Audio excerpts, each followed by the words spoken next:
Hello guys, welcome to the next episode of Let's Theorycraft Football Manager.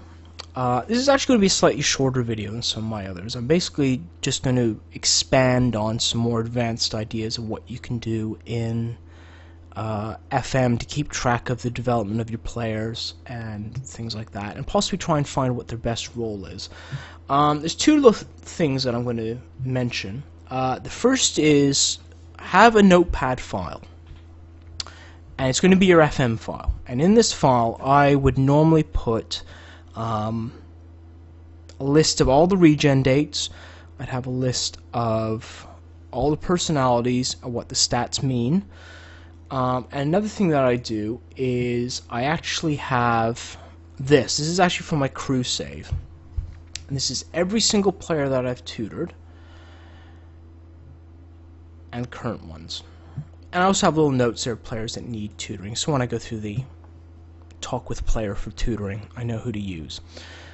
Now you're probably looking at this going, what the hell is this? Well, what is he doing? It's relatively simple when you read through it. So, starts off with a player that's being tutored. So player's name, what he starts off with, his personality, his media handling style, any player preferred moves that he has, and his determination. After that, we have the player that's being the tutor, and once again, the same stuff. The personality, his media handling style, any player preferred moves that he has, and then once it's complete, I'll keep it in the current file like this, with a blank space here for the result. Once the tutoring is done, whether it's failed or not, I'll then write the result in, which, for example, is here. Now you might say, well, why do you write all that down? Well, it's pretty simple. The reason I do it is so I can keep track of how the player is developing. So a good example, we'll take Mr. Nigel Gill here. Let's move that over to the side. Let me just go find him. Nigel Gill, here we go. So he's injured at the moment, so he's not actually doing getting any tutoring, because obviously he's got a torn calf muscle. But if we look at this, he started off as, I'm just going to make this a little bit smaller. Start off as fairly loyal, media friendly, runs with the ball often, and a determination of 13. So he's now balanced, he's level-headed, he still has run with the ball often, and his determination is 14. So it's gone up a little bit. Obviously there's still a lot of time for him to develop. And I think I just started my midfielders training, so that might not have changed, but we can have a look to see. So he started off as resolute, level-headed, tries long-range passes, and a determination of 16. So the person that was tutoring was model professional, media-friendly, tries killer balls often, comes deep to get the ball, dictates tempo, stops play, avoids weaker foot, and a determination of 15. Well, you can see that its determination's already dropped by 1. But I'm not too concerned by that. It's pretty minor. The big plus point is the fact that he's gone from being resolute to model professional. He's still media friendly. Oh no, he's gone from level-headed to media friendly. I'm sorry. He tries long-range passes and he's learned to avoid the weaker foot. So with this, as I'm going through the whole season, I can actually look to see how he's improving and what he's doing. And you can actually trace back and find a lot of players when I first got them to see how they did. So a great example, my defender, who's my captain, he's 34 now. So he originally started off as determined, volatile, and a determination of 18, and he had no player preferred moves. And he's now resolute, level-headed, and has those player preferred moves. This is very handy to have because you can look back and see what they've developed in and what they haven't developed in. Now the next thing, this is actually something new that I've only just started using. It's actually based on an idea from Snorlax, who's a regular in my channel.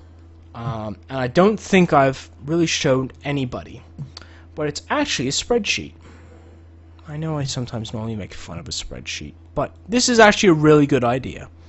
So, people are looking at this going, what the hell is this? So, this is how it works. What we have is you have each player that I have that's of the youngsters is the ones of importance. I haven't included the 2-star ones because I'm not going to keep them. So it has their squad number, the position they play, their age, nationality, height, weight, salary, when their contract ends, and their personality. Left foot, right foot, what's stronger, what's weaker. You don't really need that. Now, this is where the clever bit starts. You got leadership, playmaker, penalties, free kick taker, and I basically adapted this to each of the roles that I use. So as you can see here, we got lots of different numbers. So you're probably saying, what do those numbers mean? I'm glad you asked. What I've done is I've put in every single stat that they have. Obviously, as you can see, the goalies don't have the technical stats there, but they do have the goalkeeping stats there. And what I've done is this actually works out the average to 1 decimal point. So if you're not sure, the average is basically you add up all the numbers, in this case that are needed for the role, and divide it by however many numbers you have. And that will give you sort of your middle number. So you're probably looking at this going, so why would you do this? Well, there's a very good reason. Now, you can't really, in the case of a striker, compare the stats of your advanced forward and your poacher. Just for the simple reason that the advanced forward has a lot more stats to actually be a good advanced forward compared to the poacher. So it's not really fair to compare the two, but what you can do is you can look at your team and you can see what role the player might be best at. So we'll look at Henrique. Now, let me pull up Henrique here. When you look at him, you might go, damn, he looks like he could be pretty good. Ignoring the sort of best positions as, you know, he could be an advanced forward, he could be a poacher, you know, as advanced forward, he can, you know, the star ratings say that he's 4.5 at each. He's got good crossing, his flair might not be great, but, you know, whatever. Well, according to this, as you look through it, he actually probably would be close to my best advanced forward or poacher. He's obviously the highest ranking poacher that I have, with Jean-Baptiste Blaise in a close second. So doing this is a good way of determining who your best players are without having to use a star system. The star system itself, when you compare it, you can go, well, they're both 4.5 stars, or they're both 3.5 stars, they're both 4 stars. But with this gives you a little bit more detail. It gives you a little bit more finer information about what they're good at. So for example, defenders is probably the best option. You look at this and say, okay, well, my best defenders is this guy, and this guy. Well, okay, let's see. He's one of my main defenders, he's one of my main defenders, and he's my captain, he's my other main defender. You go, okay, so that's not too bad. You know, you can also use this, if you want to, as an option for tracking development. So what you could do is, once you've filled this in at the beginning of the season, you could then save that tab and just name it whatever season you're in. At the beginning of next season, you just basically put in the numbers again, and this works out all this stuff, and you go, okay, well, last year he was a 15.7, this year he's a 16.2, so he has made some improvements. Or maybe he's made improvements and they're not actually concerning stats that are being used, for example. Like, for example, this one doesn't take into account speed. Now, speed you might look at and go, okay, that is kind of important for what I'm looking for. Things like leadership, for example, influence, determination, teamwork. Obviously, it's now leadership in the newer one. Playmaker, you know, first touch, passing technique, creativity, decisions, flares. This is a good way of going through and seeing how good of a playmaker they are. You know, looking at the numbers, the difference between 16 and 15 probably isn't that much, but this at least gives you an option to just see at a glance exactly which guys are very good playmakers, who's good at penalties, you know, penalty taking, finishing, composure, concentration, free kick taking, all that stuff that you can just pull out from looking at the numbers. And the thing is, numbers never lie. They never lie. So this is a good way of doing it. I'm thinking of making this available for people to download and use. The only thing being is it's a bit of a pain in the backside if you don't know much about Excel, of putting in the roles that I have here for my tactic that I use. So goalkeeper, wingback, left, right, center back, box-to-box midfielder, deep line playmaker, attacking midfielder, advanced forward, and a poacher. So if you use different roles, then it's not really going to fit your needs. But this is certainly something to look at, and is a very good way of doing it if you didn't want to do that. If you wanted to do it sort of the cheap way, you could always just go, okay, he's a poacher, what does